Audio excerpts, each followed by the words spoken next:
Bonjour, je suis Anandina, accompagnatrice de potentialité. Je suis énergéticienne, médium, canal, et je vous accompagne sur votre chemin personnel et spirituel, vers l'ouverture de votre propre potentialité. Je suis une facilitatrice sur ce passage vers la naissance de votre être profond et divin. Dans ce parcours riche et intense, j'avais à cœur de vous partager des clés sur ce chemin entre l'invisible et la matière, entre cette intériorité et l'ouverture du champ des possibles. Merci de votre écoute. Bonjour les étoiles. Aujourd'hui, nous allons traiter de deux sujets qui sont assez intenses, le mental et l'ego. Dans un précédent podcast, celui sur quelle est la connexion entre les contrats d'âme, les liens énergétiques, le pardon et l'amour, je vous avais dit que dans notre incarnation, nous avons le voile de l'oubli et nous avons oublié le jeu. Nous avons oublié que nous avons choisi de revenir, que nous sommes revenus pour expérimenter différentes leçons, nous sommes venus apprendre différents éléments et que ça fait partie de notre parcours. Je vous mettrai le lien du podcast précédent dans la description. À travers mon propre parcours de vie, mes expériences en séance d'hypnose, en écoute thérapeutique ou de canalisation, je me suis rendu compte de plusieurs éléments sur ce qui nous compose dans notre incarnation et nos différentes enveloppes ou champs vibratoires, physiques, émotionnels et autres. Et si nous allons parler du mental et de l'ego, qui font partie de notre incarnation. Alors je sais qu'il y a différentes histoires dans la spiritualité sur notre création, la mise en place de l'ego, etc. Je ne vais pas revenir ici sur cette origine, sur cette histoire. Par contre, ce qui m'intéresse, moi, c'est de comprendre. Alors oui, on a besoin de connaître et de comprendre l'historique, mais moi, ce qui m'intéresse, c'est vraiment personnellement d'aller savoir comment avancer avec tous les paramètres internes et externes de notre expérience humaine. L'ego et le mental sont des éléments qui composent notre expérience terrestre, et chercher à lutter contre accapare toute notre énergie dans une lutte sans fin qui pourra durer tout le temps de cette incarnation. Lorsque l'on est en combat contre un élément, une situation, nous focalisons toute notre attention et énergie dessus. Et cela renforce la dualité, en nous et à l'extérieur. Finalement, nous avons des œillères sur tout le reste. Vous savez, c'est comme les guerres qui durent de génération en génération, dont l'origine s'est plus ou moins perdue, et qu'on en garde juste notre cause, et juste, entre guillemets, c'est plus ou moins perdu, parce que ça remonte à beaucoup trop loin, donc on ne se souvient pas de vraiment la cause exacte, et en plus ce serait des histoires, on ne sait même plus en fait si c'est vrai ou faux. On en garde juste une sorte d'amas de colère, de tristesse, de rancune, d'orgueil et d'ego, qui se sont accumulés et qui nous empêchent de voir toutes les autres facettes de la vie, toutes les autres perspectives par rapport à ce conflit, par exemple. C'est la même chose qui se joue quand on est en train de se focaliser sur l'ego et le mental. Alors, que faire? Pour moi, c'est essentiel de comprendre comment nous fonctionnons intérieurement. Sans cela, c'est comme si nous utilisions un nouvel appareil, un outil, sans savoir comment l'utiliser. Alors pour commencer, je voulais distinguer le mental et l'ego. Qu'est-ce que le mental? Pour moi, le mental est la somme de nos connaissances archivées dans notre bibliothèque interne. Il s'agit donc de savoirs vécus, appris ou inculqués et qui ont été intégrés en chacun d'entre nous comme des notions réelles, historiques, indubitables et intangibles, que cela soit des histoires rapportées ou des souvenirs. Nous avons tendance à le prendre comme des faits immuables, ce qui peut à la suite créer des croyances, des conditionnements, des schémas et comportements répétitifs. Le mental est également un processus intellectuel, un mécanisme de réflexion, selon la logique propre à chaque individu, en résonance avec son histoire vécue ou perçue. Le mental va donc agir comme un ordinateur qui extraira dans sa bibliothèque les éléments les plus proches de la situation vécue afin de trouver là où les solutions les plus adéquates. On peut donc le voir comme un stratège qui planifiera différents plans avec les informations qu'il a à sa disposition. Lors de mes pratiques d'hypnose spirituelle, le mental peut venir et interférer dans les informations que les consultants reçoivent, car c'est souvent assez éloigné de ce que la sphère de notre expérience terrestre ou de ce que la personne pense connaître de son histoire. Le mental, à ce moment, ne trouve pas de correspondance dans ses archives. Lors des expansions de conscience, ou face à l'illimité des possibilités et des informations de l'univers, notre mental a besoin d'intégrer de nouveaux paramètres. Et cela peut prendre du temps car il a besoin de l'analyser, le conceptualiser, avant de l'accueillir comme une nouvelle donnée et l'intégrer. On va prendre un exemple, les enfants. Les enfants qui apprennent ou découvrent le monde, les règles, la sociabilisation, l'interaction avec leur famille, amis, etc.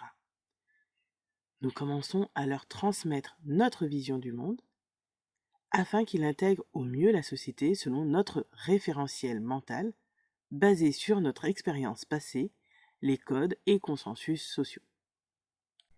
Le mental nous permet d'interagir avec le monde. Il est donc une interface. On pourrait le voir comme un traducteur, un décodeur on pourrait dire. Par exemple, entre notre intuition et la matière, puisqu'il nous permet de matérialiser dans la matière notre intuition. Le mental est une interface qui est limitée à ce qu'il connaît. C'est pour cela que je transmets souvent dans le programme Reconnexion à soi que le mental ne peut nous aider à imaginer puisqu'il se pose sur des informations passées, ses archives. Cependant, il est possible d'entraîner notre mental afin de l'ouvrir, de l'assouplir petit à petit, afin de plus facilement l'apprivoiser. Un exemple pour élargir le plan mental. Vous pouvez projeter sur un projet ou un cas concret. Par exemple, vous souhaitez partir en voyage, créer votre espace propre, une cuisine, une chambre, un atelier bricolage ou autre. Ou un métier. Imaginez-vous dans ce voyage, dans cette installation, dans la décoration de votre espace, ou la profession qui vous attire. Pour moi ici, je vais prendre l'exemple d'un voyage à Bali, pour 2 semaines. Je ferme les yeux, et j'imagine prendre l'avion, visiter 2 ou 3 endroits, goûter la cuisine locale, des rencontres sur place, dormir chez l'habitant, des ateliers ou des stages, faire de la plongée, farniente sur la plage. Imaginez tout ce que vous voulez. Vous pouvez ouvrir ensuite vos yeux et vous avez votre plan. Alors, soit dans l'exercice, vous avez imaginé sans aucun souci, soit votre mental vous aura dit les éléments dont vous aurez besoin pour réaliser ce voyage. Par exemple, demander un passeport, les vaccins, établir son budget, les réservations, apprendre quelques mots en anglais, etc., etc. Ce petit jeu, en tout cas, nous permet d'avoir une projection consciente entre nos aspirations profondes et l'interface mentale équilibrée. L'équilibre est de garder les informations sans en être submergé et noyé dedans. Parce qu'à ce moment-là, nous voyons juste une montagne de problèmes sans solution. Ce qui enraye notre élan naturel. Dès que vous sentez que vous réfléchissez en boucle sur un élément avec les mêmes données d'information passées, les mêmes raisonnements et conclusions, c'est que le mental prend toute la place. Rappelez-vous que le mental est une interface ou un superordinateur. Il a donc besoin de nouveaux paramètres ou d'informations. Encore une fois, le mental ne peut être le seul facteur déterminant, ni la seule solution ou réponse, puisque nous sommes composés de plusieurs éléments, facettes. Le plan mental n'est pas dans ce que l'on vit présentement. Il est toujours sur sa base de données, passée. Alors dans tout ça, quel est le rôle de l'ego et comment fonctionne-t-il? L'ego nous sert à nous identifier, à nous rattacher à la personnification de notre incarnation, de notre personnage que nous venons expérimenter, jusqu'à penser qu'il s'agit de notre seule réalité. C'est le moi-je, le petit jeu de notre personne. L'identification nous recentre donc sur notre personnage actuel que nous incarnons, et cela permet de nous recentrer sur ce qui crée notre histoire et nos appartenances. Dans l'enfance, la famille, la nationalité, la religion, le choix politique, le cercle de nos relations sociales, notre profession, nos hobbies, etc. Nous allons avoir tendance à nous accrocher à certains éléments comme faisant partie intégralement de notre identité. Ce qui peut même créer d'ailleurs un bouleversement quand on nous en note une partie ou quand on sent qu'on est éloigné de la nationalité, de sa famille, de sa profession. Parce que pour nous, c'est nous. Pour moi, l'ego est comme une armure ou un bouclier. À sa manière, il va nous protéger, aussi bien de l'intérieur que de l'extérieur. L'ego est un système de survie, de préservation de notre écologie interne. Un peu comme un pare-feu sur un ordinateur. La première réaction du pare-feu est de filtrer les données entrant ou sortant et de refuser toute intrusion dans son système qui le mettrait en danger. Sur un pare-feu, il y a des paramètres de réglage. L'ego fonctionne de façon assez similaire. Pour préserver notre structure interne, l'ego mettra toutes les stratégies d'évitement, de colère et de déni en place afin de refuser ce changement.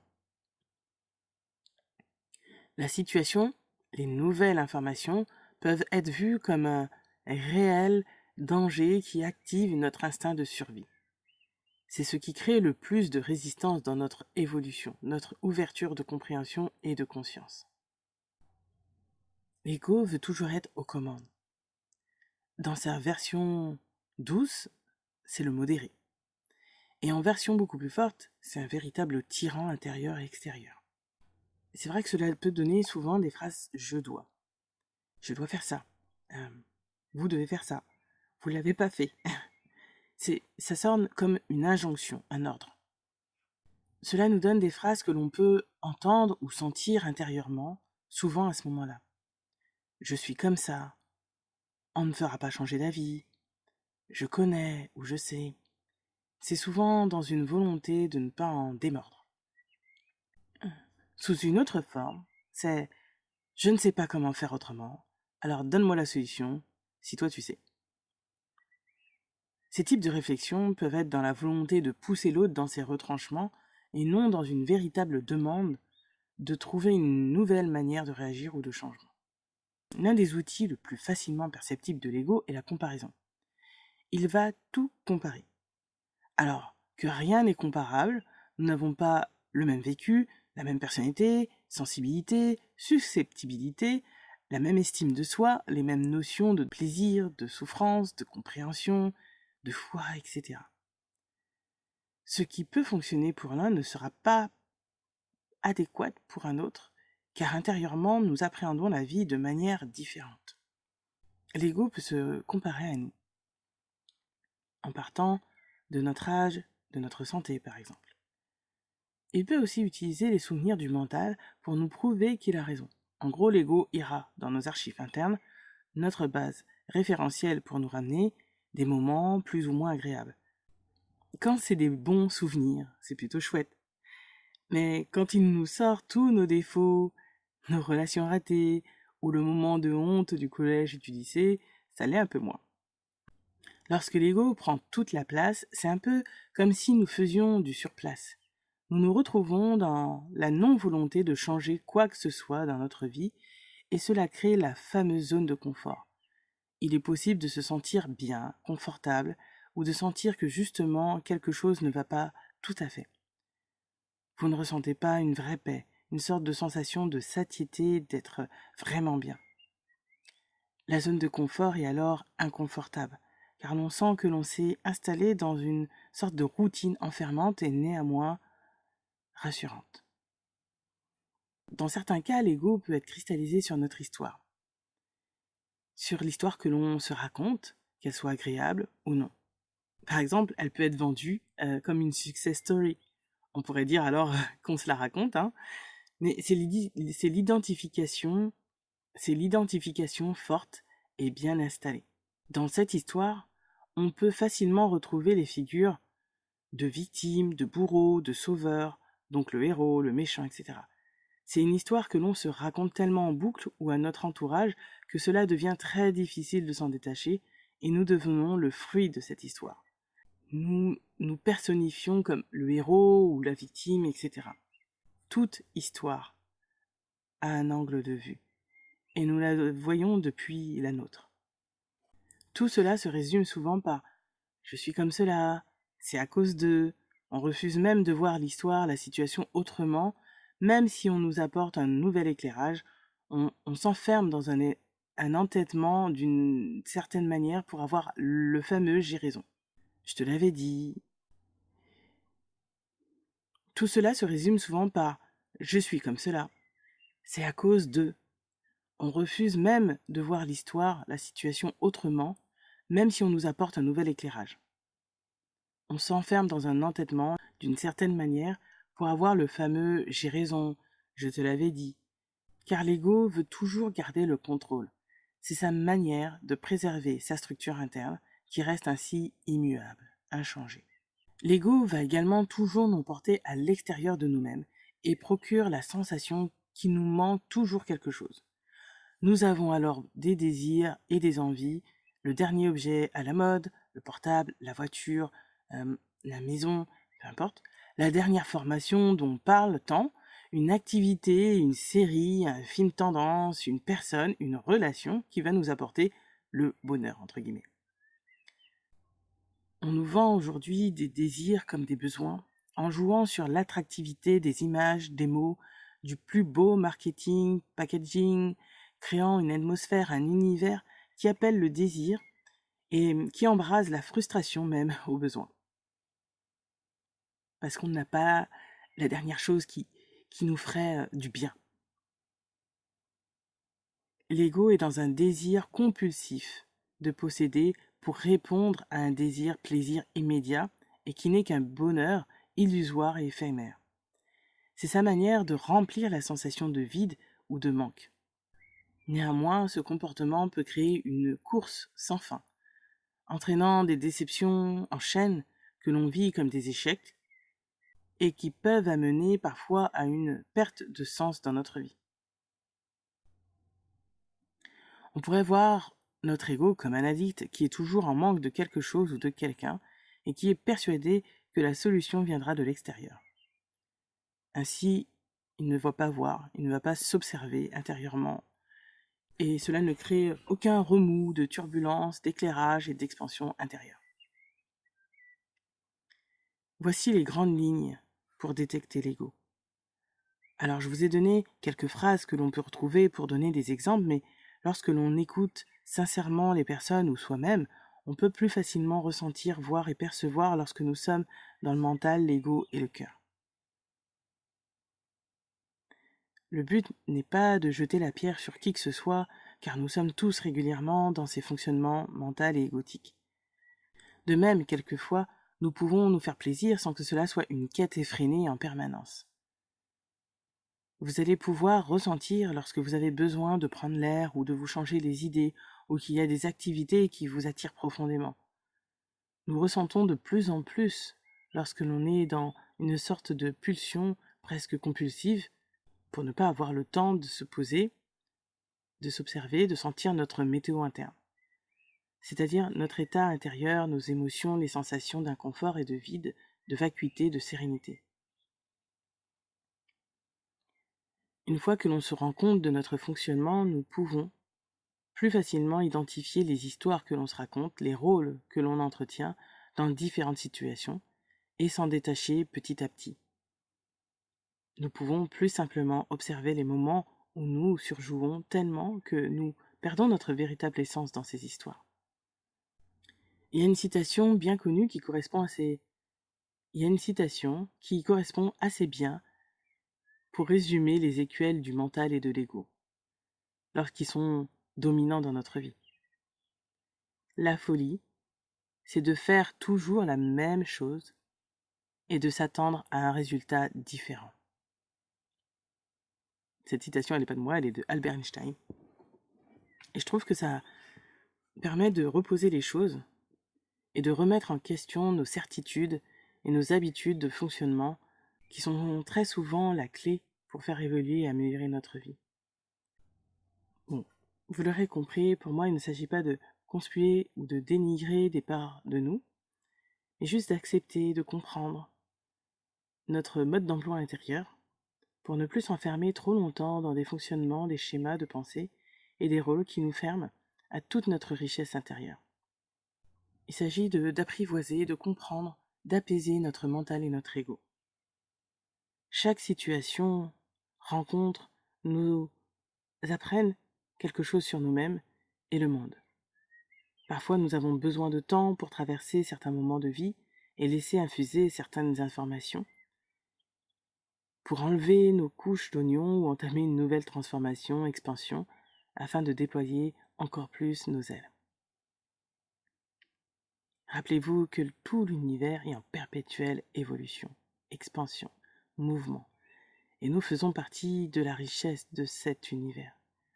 Nous faisons partie de ce mouvement de vie. C'est Léonard de Vinci qui avait écrit le mouvement et le principe de toute vie. Donc la solution, en tout cas l'une des solutions, est d'aller à la rencontre des véritables besoins qui n'ont pas été entendus, compris, accueillis. On retourne vers notre écoute intérieure sur nos véritables aspirations et besoins essentiels. Nous sommes en perpétuelle évolution. Nous apprenons, nous comprenons, et nous nous ouvrons à la vastitude du champ des possibles et des connaissances. Je vous dis à bientôt et prenez bien soin de vous.